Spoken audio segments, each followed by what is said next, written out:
Bonjour tout le monde, nous sommes maintenant rendus au segment de l'émission que vous attendiez tous, celui où j'explique les conséquences à court terme et à long terme de la prise d'opioïdes au niveau psychologique.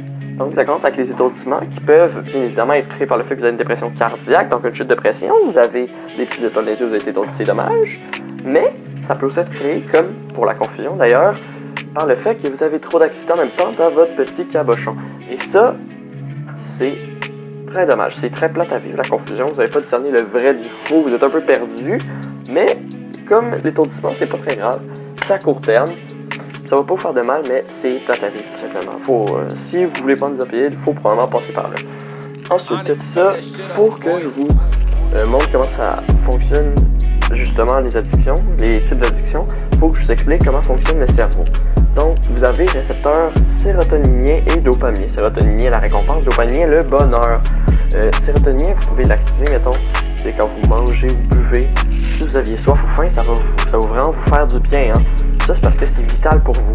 Mais justement, quand vous prenez des opioïdes, ça va l'activer aussi. Donc, votre corps va assimiler le fait de prendre des opioïdes au fait, justement, de vivre. Donc, c'est comme ça que la dépendance psychologique va se créer.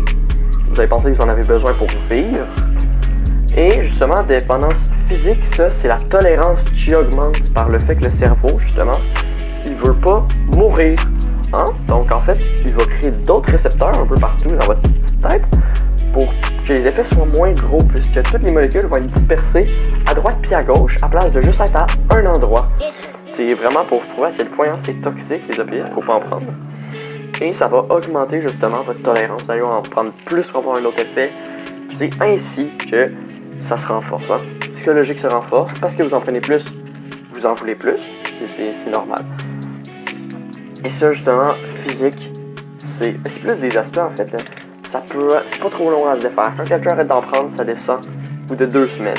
Mais psychologique, par contre, ça peut prendre des mois et des mois. Donc, l'addiction en elle-même, c'est très long à se débarrasser. Ensuite de ça, il y a quelque chose de très grave, donc maladie mentale sous-jacente. Avant que je vous explique, pour que vous compreniez qu'est-ce que c'est une maladie mentale. C'est un dysfonctionnement, justement, en fait, une malformation des récepteurs dopaminiens et sérotoniniens, et puisque les opioïdes, ça va les activer, eh bien, vous allez tout simplement, justement, ça va déclencher votre maladie.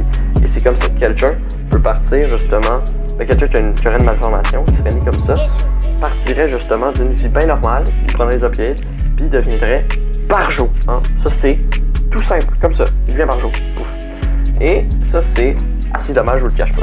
Passer d'une vie satisfaisante à une vie un peu de damnée, puisque vous êtes devenu fou à cause des opioïdes.